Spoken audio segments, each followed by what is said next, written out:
Livro Joana d'Arc, a Donzela de Orleans, Padre José Bernard, Editora Santa Cruz. Capítulo 8. A Batalha de Patay. Depois da libertação de Orleans, Joana d'Arc recomendou ao Dauphin a se fazer coroar rei em Reims, onde Clodoveu tinha sido batizado por São Remígio e onde, desde 1179, eram coroados os reis da França. A vidente obedecia às vozes de Santa Catarina e Santa Margarida, que lhe falavam em nome de Deus. A infalibilidade já comprovada das profecias de Joana garantia o sucesso. O rei, porém, e os chefes de guerra consideravam perigoso o avanço por terras sujeitas ao inimigo. Resolveram primeiro limpar toda a região de Loire, onde os ingleses ocupavam ainda três cidades: Jargeau, Meung e Beaugency. Aos 11 de junho de 1429, o exército francês, de 8 a 10 mil homens, chefiado por Dunois, o bastardo de Orleans, campeou diante de Jargeau. Propagou-se então o boato de que se aproximava o chefe inglês Falstaff com 5.000 homens. Tal era a fama dos ingleses, principalmente do seu corpo de arqueiros, que entre os chefes franceses quase se originou um pânico. Foi Joana d'Arc que salvou a situação. Vendo a inquietação dos comandantes, assegurou-lhes que não precisavam temer os ingleses. Deus estava a favor dos franceses. Como ainda hesitassem, insistiu: "Não receeis. O momento exato sempre chegou quando Deus o quer. Agi e Deus agirá." Começou a batalha. Pedra certeira esmagou o capacete de Joana e a derrubou. Mas logo se levantou exclamando: "Amigos, amigos, sus, sus." Dentro de 24 horas, os franceses estavam vitoriosos, conquistando a cidade e aprisionando o chefe inglês, Lord Suffolk. 2 dias mais tarde, assediavam Beaugency. Em seguida, deram-se cenas pitorescas. Estava na vizinhança também o exército inglês, comandado por Talbot e Falstaff. Apesar das insistências de Joana, os franceses não ousavam atacar. Finalmente ela perguntou: Não tendes boas esporas?" "Para fugir", foi a resposta. Ao que Joana, sorrindo: "Não, mas precisaremos delas para perseguir os ingleses fugitivos." Também os ingleses não ousavam atacar e retiraram-se para Meung, onde pernoitaram. Esta retirada foi considerada como definitiva pela guarnição de Beaugency. Capitulou.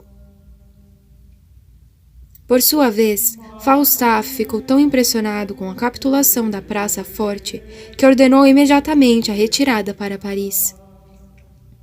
O exército francês seguiu-o. Sabemos que Joana não tinha comando, nem lhe permitiram juntar-se à vanguarda.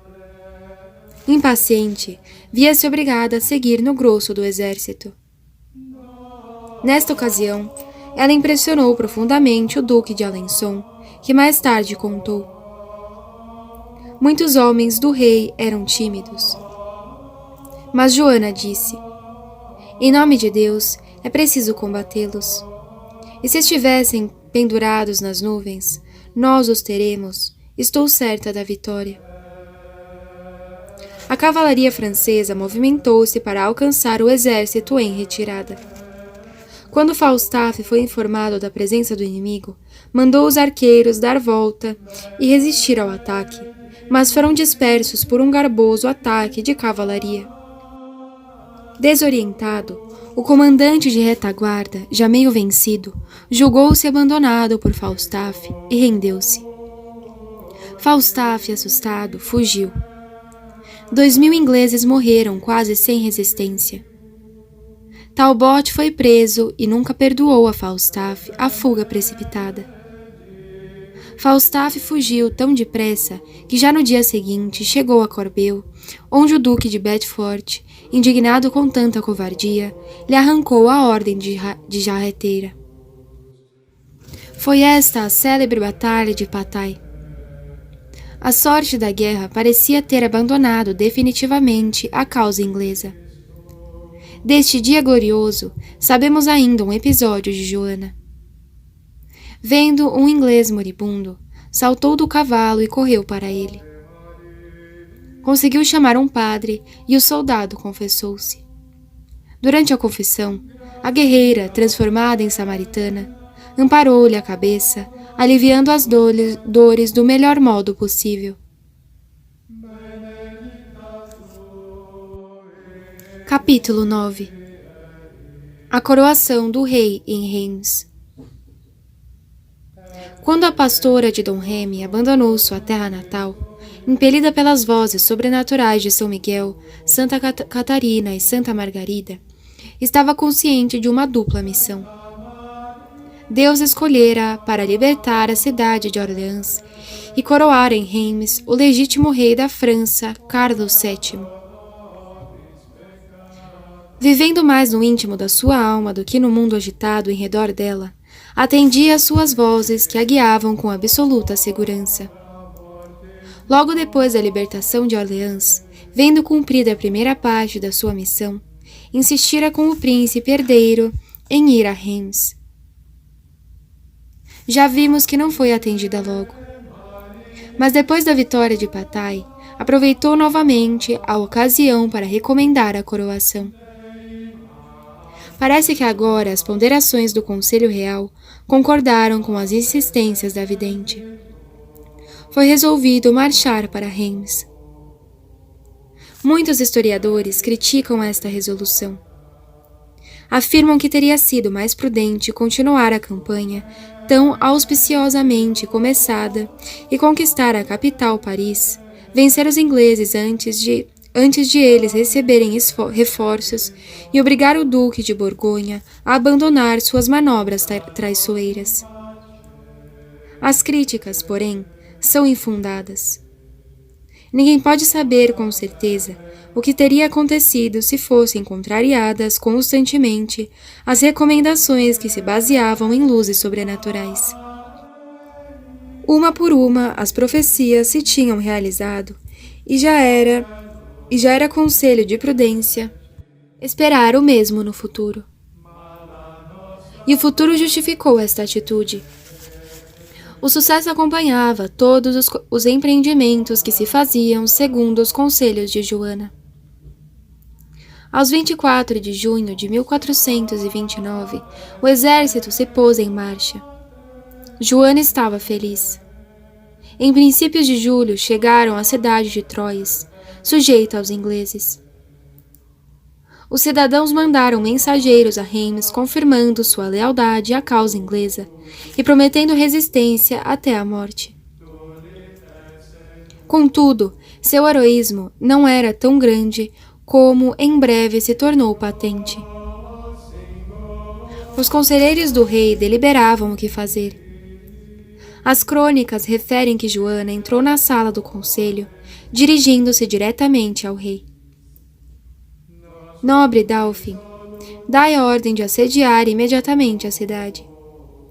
Em nome de Deus, prometo que dentro de 3 dias eu vos levarei para dentro da cidade de Troyes, seja por via pacífica ou pelo combate e a força, de modo que os traiçoeiros borguinhões ficarão espantados. Joana começou logo os preparativos para o assalto, trabalhando toda a noite, fazendo a obra de 2 ou 3 chefes militares experimentados. De madrugada, os cidadãos reconheceram assustados a iminência do perigo e capitularam. Podia continuar a marcha para Reims.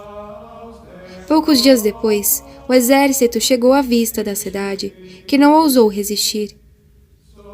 Abriu as portas e recebeu honrosamente seu rei. Aos 17 de julho de 1429, tinha chegado o grande dia da Pucelle de Orleans. O que as vozes não cessavam de lhe confirmar, o que ela prometera tantas vezes ao gentil Dauphin, o que poucos meses atrás parecia ainda completamente impossível, agora ia ser realidade. O legítimo herdeiro do trono francês seria coroado solenemente na grandiosa catedral. A cerimônia começou no mosteiro de Saint-Rémy. Na igreja conservava-se a veneranda ampulheta, que, segundo a tradição, fora trazida do céu. Quando São Remígio batizou Clodoveu, rei dos francos, apareceu um anjo para lhe entregar aquele vaso precioso contendo o óleo destinado à unção ritual. Afirmava a mesma lenda que o óleo nunca se esgotava. 4 dos mais nobres cavaleiros da França apresentavam-se à porta do santuário. Revestido das suas ricas armaduras, cada um empunha sua própria bandeira. À porta do santuário, o abade os recebe e os conduz ao altar, onde, reverentemente, toma o vaso sagrado. Todos saem.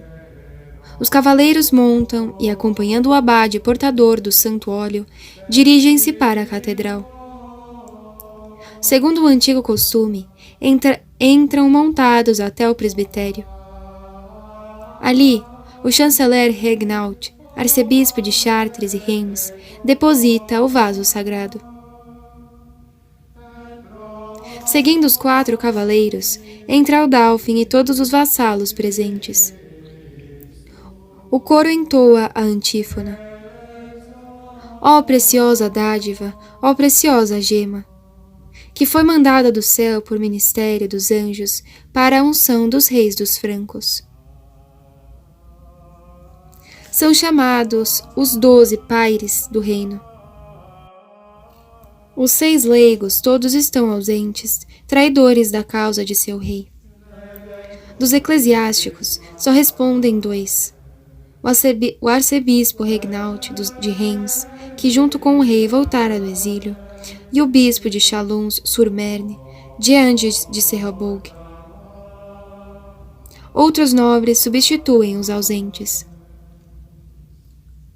Por extraordinário privilégio, está presente também aquela a quem unicamente se deve este dia de glória e júbilo. A humilde donzela de Dom Remy, agora a pessoa mais célebre da França, aclamada pelos amigos, detestada pelos adversários, tem um lugar de honra ao lado do rei. No meio das cores variegadas, destaca-se uma armadura branca, e acima das cabeças paira seu estandarte branco, que ela segura com mão firme e imóvel durante toda a cerimônia. Mais tarde, seus juízes perguntarão por que o estandarte estava tão perto do rei. Ela responderá: estava junto em tantas circunstâncias difíceis que convinha estar presente também na honra. Ajoelhado primeiro, depois em pé, o rei faz solenes juramentos de proteger a igreja e seu povo, de lhe garantir paz e justiça. Em seguida, o duque de Alençon põe ao rei as esporas e o arma cavaleiro, dando-lhe a batida simbólica no ombro. O arcebispo dá-lhe a espada. Desembainhada e levantada pelo substituto do conable da França, ausente, ela fica presente até o fim da coroação. Agora começa o ato essencial da cerimônia. O arcebispo toma uma parcela do antiquíssimo óleo, endurecido no correr dos séculos, e unge o rei na testa, na nuca, nas mãos, dizendo solenemente: unjo-te, rei, com o óleo santificado, em nome do Pai, e do Filho, e do Espírito Santo. E, entretanto, canta o coro: com o óleo do céu e a água sagrada, o beato Remígio santificou-o e enriqueceu com os dons do Espírito Santo ao glorioso povo dos francos e seu nobre rei. Terminada a unção, o arcebispo levanta a coroa. Aproximam-se os paires e, enquanto todos a tocam, a coroa desce sobre a cabeça do rei. Todo o povo prorrompe um interminável júbilo. A França tem novamente um rei legítimo, que simboliza sua união com o rei estrangeiro e invasor. Entre aqueles que homenagearam o soberano, achava-se também Joana d'Arc, a Virgem de Orleans, a salvadora da França e do rei. Conta a crônica. Quando a Pucelle viu que o rei estava coroado, ela se ajoelhou diante dele, em presença dos nobres senhores, abraçou seus joelhos, segundo o uso do tempo, e disse entre lágrimas: agora se cumpriu a vontade de Deus. Ele queria que eu levantasse o sítio de Orleans e vos levasse a Reims, para que aqui se efetuasse a santa coroação, provando que sois o verdadeiro rei e aquele a quem deve pertencer o reino. Foi a primeira vez que lhe deu o título de rei, deixando de nomeá-lo o Dauphin. Ao contrário do que se lê quase tradicionalmente nas antigas biografias, o rei não se mostrou insensível e ingrato. Enobreceu a Joana e sua família. O nome d'Arc foi mudado em d'Arc. O rei lhe deu um brasão altamente simbólico. Entre dois lírios, os lírios do brasão francês, uma espada sustenta a coroa da França. Capítulo 10. A prisão de Joana d'Arc. Joana d'Arc, a Virgem de Orleans, revestida de sua armadura guerreira, segurando o estandarte ilibado, em pé ao lado do rei da França, na suntuosa Catedral de Reims, eis uma visão que perdurara pelos séculos. Foi o maior dia da sua vida, mas também o marco para um novo destino, tão diferente e oposto ao anterior, que para compreendê-lo é até certo ponto necessário esquecer os dias de sucesso e de glória.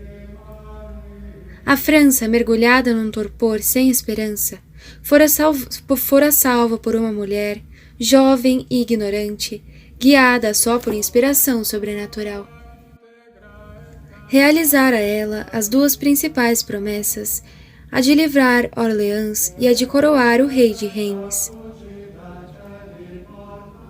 Também serão cumpridas as outras duas profecias: que os ingleses seriam expulsos da França e que o Duque de Orleans voltaria do cativeiro. Mas estas realizações se farão sem a participação da guerreira vidente, quando ela já não estiver entre os vivos. A famosa jovem, que antes da coroação do rei só ia de vitória em vitória, depois daquele dia só conheceu reveses. Exteriormente, sua posição não parecia mudada.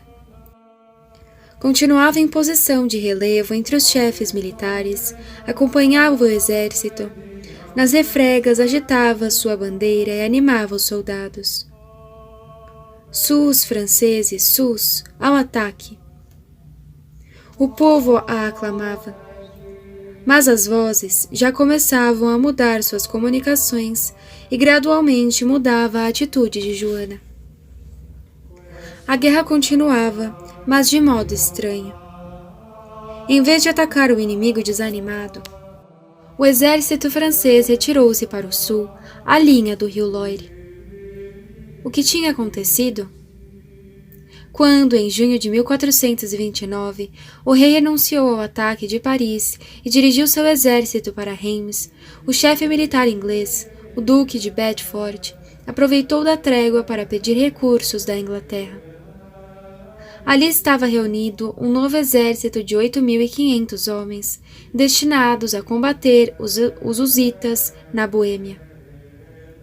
Em vista da necessidade urgente, estas tropas foram dirigidas para a França, onde chegaram poucos dias depois da coroação de Carlos VII.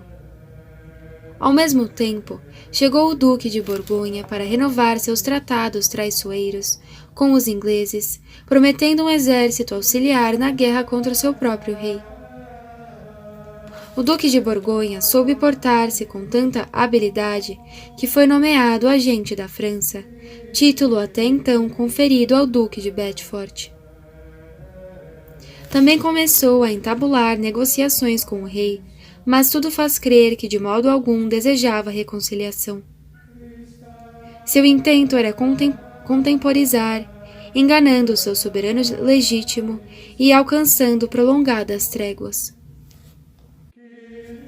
A traição estava, portanto, toda do lado oposto, e não é preciso procurá-la entre os conselheiros do rei, como faz a literatura tradicional. O único que se pode e deve repreender ao Conselho Real é de não ter reconhecido o jogo duplo do Duque. Se o Duque de Borgonha tivesse abandonado o partido inglês, a guerra estaria praticamente terminada a favor do rei. Enquanto corriam as negociações, o exército francês fez a retirada para o sul acima mencionada. De repente, porém, voltou para o norte respondendo a um avanço ameaçador de Bedford. Mas ninguém tinha coragem de travar batalha. Foi nesta época que Joana fez uma primeira alusão à sua morte, causando espanto ao arcebispo Regnault, que havia pujante de vida. As santas mártires Catarina e Margarida estavam preparando para seu novo destino a colega no martírio. Em breve Joana saberá mais de seu futuro. Aos 21 de agosto, o rei concluiu um armistício com o Duque de Borgonha, que devia durar até o fim do ano. O Duque podia estar satisfeito. Por 4 meses não precisava fazer ações bélicas, podia esperar reforços da Inglaterra, aumentar seu próprio exército, e o rei lhe garantia que renunciava a várias cidades prontas à sujeição. Depois do ato consumado, o rei conheceu que cometera um erro irreparável, de consequências funestas, patenteando sua indecisão e fraqueza. Unicamente a conquista de Paris seria capaz de reabilitá-lo diante da nação. Movimentou, pois, suas forças contra a antiga capital. Agora foi Bedford que reagiu de um modo inesperado. Retirou-se quase em fuga para a Normandia. Era, sem dúvida, ainda uma manifestação de medo que a vitoriosa Virgem de Orleans incutira tanto ao chefe quanto ao exército inglês. Por sua fuga, Bedford voltou à solene promessa que dera de defender Paris. Apesar deste abandono, os cidadãos defenderam-se tenazmente, temendo as represálias do rei. Começou o assalto da cidade, que durou um dia inteiro. Pelo fim do dia, Joana foi ferida por uma flecha e no mesmo tempo afrouxou o ânimo dos franceses. As vozes mandaram-na perseverar e ela, sentada na terra, admoestava os seus a continuar o ataque. Paris devia ser conquistada. Eis que veio a ordem de se retirar. Joana resistiu desesperadamente, mas foi levada à força para trás. No dia seguinte devia recomeçar o ataque, que provavelmente teria conduzido à queda da cidade. No momento em que os soldados iam avançar, veio nova ordem de suster as ações bélicas. Ocorrera uma nova traição do Duque de Borgonha, que prometia induzir os parisienses à capitulação. Paris não se rendeu e jubilou quando o poderoso exército atacante abandonou o campo de batalha. Era pior do que uma derrota ou fuga, porque o rei ludibriado caiu no desprezo geral. Os mais fiéis vassalos abandonaram-no. Desapareceram Dunois, La Hire, o Duque de Alençon. Só Joana permaneceu na corte, e ela, que inutilmente se opusera à retirada, seria depois responsabilizada do fracasso. O rei e La Tremoille, seu principal conselheiro, ainda não reconheceram a pérfida do Duque de Borgonha, que continuava a negociar e, no mesmo tempo, aumentava suas forças. Só em maio de 1430, o comportamento do vassalo infiel não admitia mais dúvidas. Obstruída a via da paz, só restava a da força. Recomeçaram as ações bélicas. Joana achava-se diante da cidade de Melun, quando as vozes lhe revelaram que antes da festa de São João, 24 de junho, seria aprisionada, que assim deveria acontecer, que não desanimasse e que Deus lhe daria auxílio. A partir deste momento, Joana participava ainda das operações bélicas, mas deixava todas as decisões aos chefes militares. Uma fonte menos segura conta que ao dia 23 de maio, em Compiègne, ela disse às crianças da cidade: "Meus bons amigos, bons meninos, traíram-me e venderam-me. Em breve serei morta. Rezai por mim a Deus, já não posso mais servir ao rei da França." No mesmo dia devia concretizar-se a tragédia. Tratava-se de tomar à força a aldeia de Margine. Por precaução, o comandante Guillaume Flavy postou um destacamento na ponte levadiça à frente da aldeia. Joana tomou parte na luta que se desenrolou auspiciosamente pela conquista do povoado. Mas os borguinhões contra-atacaram. O pânico apoderou-se dos franceses, cada um procurou salvar-se. Também Joana viu-se obrigada à retirada. Recuou até a ponte que encontrou erguida. Apesar da situação desesperada, queria lutar. Mas a superioridade do inimigo era esmagadora. Um inimigo atirou do cavalo. Estava presa a salvadora da França.